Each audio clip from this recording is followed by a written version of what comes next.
Assalamualaikum warahmatullahi wabarakatuh. Perkenalkan, nama saya Anis Mujaidah, NIM 183250266. Saya dari Universitas Budi Luhur, Fakultas Ekonomi dan Bisnis. Saya sudah mengambil mata kuliah yaitu Manajemen Strategis dengan dosen pengampu Dr. Muhammad Mabuk Taufik, SAG, SEMM. Saya akan membahas materi pertemuan 11 tentang sistem evaluasi dan pengendalian strategi perusahaan. Pengertian evaluasi strategi adalah tahap akhir dalam manajemen strategis. Para manajer sangat perlu mengetahui kapan strategi tertentu tidak berfungsi dengan baik. Evaluasi strategi berarti usaha untuk memperoleh informasi ini. Semua strategi dapat dimodifikasi di masa depan, karena faktor-faktor eksternal dan internal selalu berubah. 3 macam aktivitas mendasar untuk mengevaluasi strategi adalah: yang pertama, meninjau faktor-faktor eksternal dan internal yang menjadi dasar strategi sekarang. Yang kedua, mengukur prestasi. Yang ketiga, mengambil tindakan korektif adalah aktivitas perumusan strategi. Implementasi dan evaluasi terjadi 3 tingkat hierarki dalam organisasi yang besar: korporasi, divisi atau unit bisnis, strategi, dan fungsional. Perusahaan bisnis multidivisional yang biasanya besar memiliki 3 level strategi, yaitu: pertama, strategi korporasi adalah menggambarkan arah perusahaan secara keseluruhan mengenai sikap perusahaan secara umum terhadap arah pertumbuhan dan manajemen berbagai bisnis atau lini produk untuk mencapai keseimbangan portofolio produk dan jasa. Yang kedua, strategi bisnis atau strategi bersaing adalah biasanya dikembangkan pada level divisi dan menekankan pada perbaikan posisi persaingan produk, barang, atau jasa perusahaan dalam industri khusus. Yang ketiga, strategi fungsional adalah menekankan terutama pada pemaksimalan sumber daya produktivitas dalam batasan perusahaan dan strategi bisnis yang berada di sekitar mereka. Departemen fungsional mengembangkan strategi untuk mengumpulkan bersama-sama berbagai aktivitas dan kompetensi mereka guna memperbaiki kinerja. Hakikat evaluasi strategi. Evaluasi strategi penting untuk memastikan tujuan-tujuan strategi yang dapat tercapai. Yang pertama, kegiatan evaluasi strategi adalah mengkaji landasan strategi bisnis atau perusahaan, memberikan hasil yang diharapkan dengan kenyataan, mengambil tindakan korektif untuk memastikan bahwa kinerja sesuai dengan rencana. Yang kedua, kriteria evaluasi strategi. Yang ketiga, konsistensi adalah sebuah strategi tidak boleh memiliki tujuan dan kebijakan yang tidak konsisten. Kelayakan sebuah strategi tidak boleh terlalu banyak membebani sumber daya yang ada maupun tidak boleh menciptakan submasalah yang tidak dapat dipecahkan kesesuaian. Yang keempat, alasan perlunya evaluasi strategi adalah semakin kompleksnya masalah lingkungan dan sulitnya memprediksi masa organisasi. Yang kelima, proses evaluasi strategi adalah evaluasi strategi harus mempertanyakan harapan dan asumsi manajerial, harus memicu tujuan sasaran dan nilai, harus menasang kreativitas dalam menghasilkan alternatif dan mempublikasikan kriteria evaluasi. 6. Mengkaji ulang landasan strategi adalah mengembangkan metrik EFE dan EFI yang telah direvisi. Metrik EFI yang sudah direvisi harus fokus pada perubahan dalam kekuatan dan kelemahan manajemen, pemasaran, keuangan atau accounting, produksi atau operasi, lead bank, dan simetrik EFE yang sudah direvisi harus menunjukkan beberapa efektif strategi perusahaan dalam merespon peluang dan ancaman utama. Yang ketujuh, mengukur kinerja organisasi. Yang kedelapan, aktivitas adalah membandingkan hasil yang didapatkan dengan hasil yang sebenarnya, menyelidiki penyimpangan dari rencana, manipulasi prestasi individual, dan menyimak kemajuan yang dibuat ke arah pencapaian sasaran yang dinyatakan. Sasaran jangka pajak dan sasaran tahunan biasanya dipakai dalam proses ini. Kriteria untuk manipulasi strategi harus dapat diukur dan mudah dibuktikan. Jenis pengendalian strategi. Pengendalian organisasi terdiri dari 3 jenis, yaitu: pertama, pengendalian strategis adalah proses dari evaluasi strategi yang dilakukan baik strategi tersebut dirumuskan dan setelah diimplementasikan. Yang kedua, pengendalian manajemen adalah berfokus pada pencapaian sasaran dari rencana jangka menengah. 3. Pengendalian operasional adalah berfokus pada kinerja individu atau kelompok yang dibandingkan dengan peran individu dan kelompok yang telah ditentukan oleh rencana organisasi.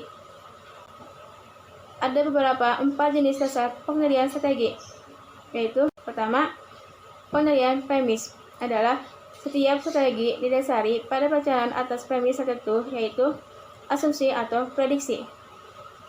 Yang kedua, pengamatan strategi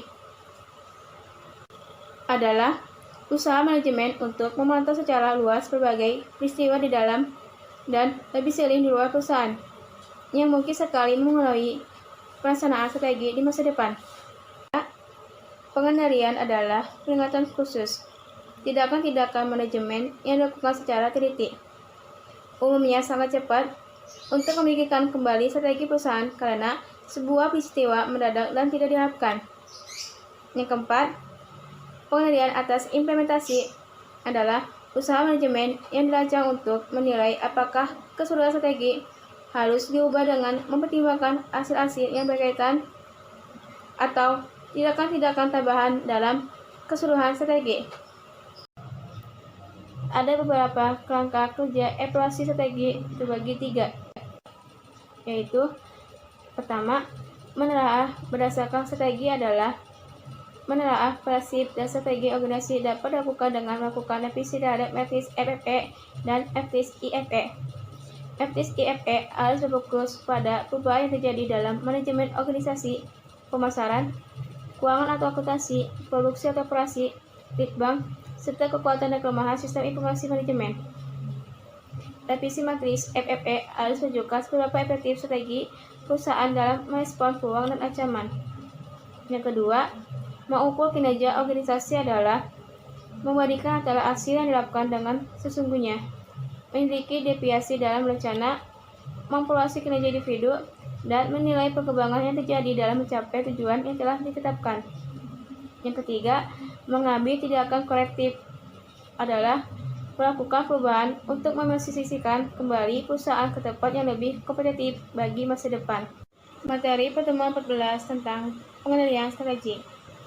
Pengendalian strategi terdapat 2 macam pendekatan, yaitu: pertama, pendekatan tradisional adalah didasarkan pada pendekatan umpan balik dan memiliki arti strategi, sasaran, dan tujuan organisasi hanya sedikit berubah atau bahkan tidak ada perubahan sama sekali sampai batas waktu yang ditentukan. Pendekatan tradisional dalam pengendalian strategik mengikuti 3 tahapan sebagai berikut. Yang pertama, strategi diformulasikan dan manajemen puncak menetapkan sasaran. Yang kedua, strategi diimplementasikan. Yang ketiga, kinerja diukur berdasarkan sasaran yang telah ditetapkan sebelumnya. Kedua, pendekatan kontemporer adalah menekankan pada pentingnya evaluasi lingkungan internal dan eksternal untuk melihat apabila terdapat tren dan kejadian penting yang memberikan sinyal terhadap pentingnya melakukan modifikasi strategi, sasaran dan tujuan organisasi. Pendekatan kontemporer dinamakan sebagai double rope, di mana asumsi, dasar pemikiran, sasaran dan strategi organisasi dievaluasi.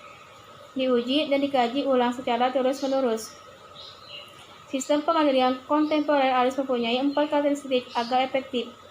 Yang pertama, sistem ini harus terfokus pada informasi yang terus berubah atau diidentifikasi oleh manajer puncak sehingga mempunyai arti strategik yang penting.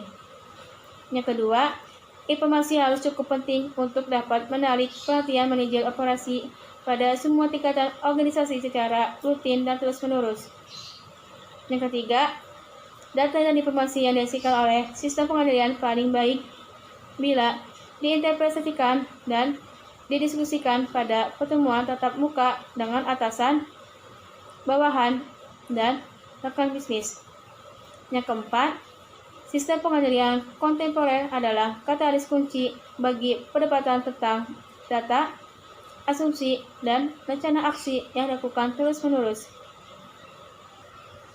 Penguasaan perilaku adalah pengendalian perilaku berfokus pada implementasi bagaimana melakukan sesuatu dengan benar. Implementasi strategi yang efektif membutuhkan 3 kunci pengendalian. Yang pertama, budaya organisasi adalah suatu sistem nilai dan kepercayaan yang membentuk karyawan. Struktur organisasi dan sistem pengendalian perusahaan untuk memproduksi norma-norma keyakinan. Yang kedua, penghargaan dan insentif adalah perwujudan dan niat kuat untuk bisa mengelola budaya organisasi berfokus pada pekerjaan dengan prioritas tinggi dan memotivasi individu atau kinerja individu ke tingkat yang lebih tinggi. Ada beberapa karakteristik penghargaan dan insentif yang efektif. Yang pertama, tujuannya jelas, mudah dimengerti, dan bisa diterima secara luas.